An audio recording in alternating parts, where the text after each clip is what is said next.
causing this mass growth of population in cities of the world.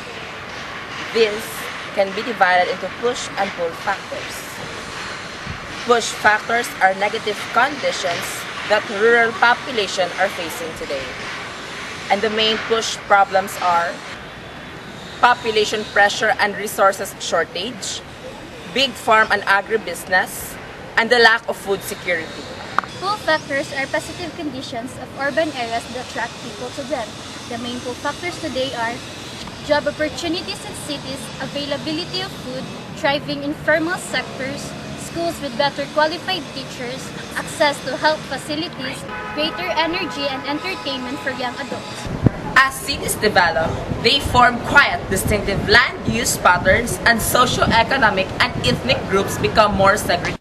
The key reason for this is because of the cost of land and housing and also the affordability determines with function. However, other functions such as the cultural needs of the people and the accessibility to labor or resources for industry are also more important.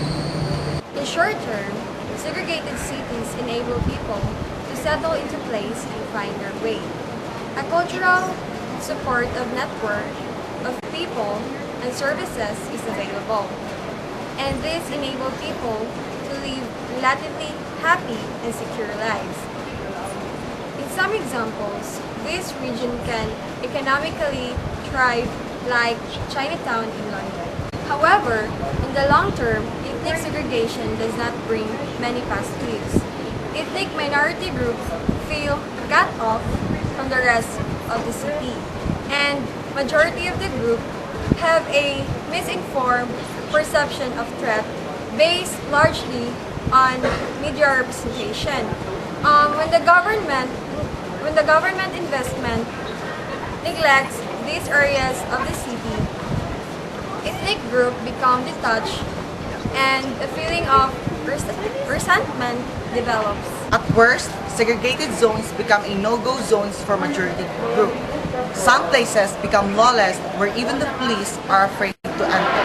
USA has experienced the worst social segregation in many of its cities. France and UK both experienced riots recently based on ethnic and socio-economic divides. Shanty settlements need to manage if the quality life and health of the residents is to be. In this contrast, this diagram shows the typical self-help house from Sao Paulo. So such houses are the outcome of self-help scheme.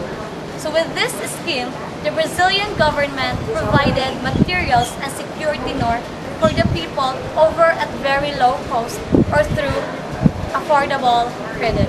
And the people built their own houses.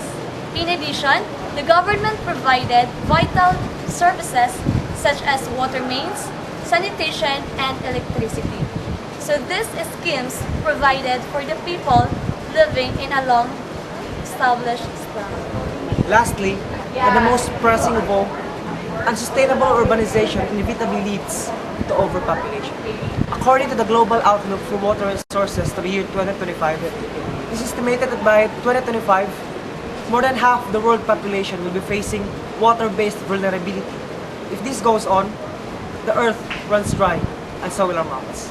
As human, overpopulation drives resources and basic necessities such as food and waters. So to become scarcer, there will be increased competitiveness for these resources, which leads to elevated crime rates and due to drug cartels and thief of the people in order to survive. So how will cities need to change to accommodate this growth? First, the world will need to seek ways to provide adequate food, sanitation, and education for all people. Second, growth will need to happen in a way that does not damage the land that provides us with the goods and services that support the human population. Food production might move to vertical farms and skyscrapers, rooftop gardens, or vacant lots in city centers, while power will increasingly come from multiple sources of renewable energy. Instead of single-family homes, more residences will be built vertically. We may see buildings that contain everything that people need for their daily life, as well as smaller, self-sufficient cities focused on local and sustainable production. The future of cities is diverse, malleable, and creative, no longer built around a single industry, but reflecting an increasingly connected and global world. Unprecedented issue towards our society. It will continue unless we do effort. This is urbanization.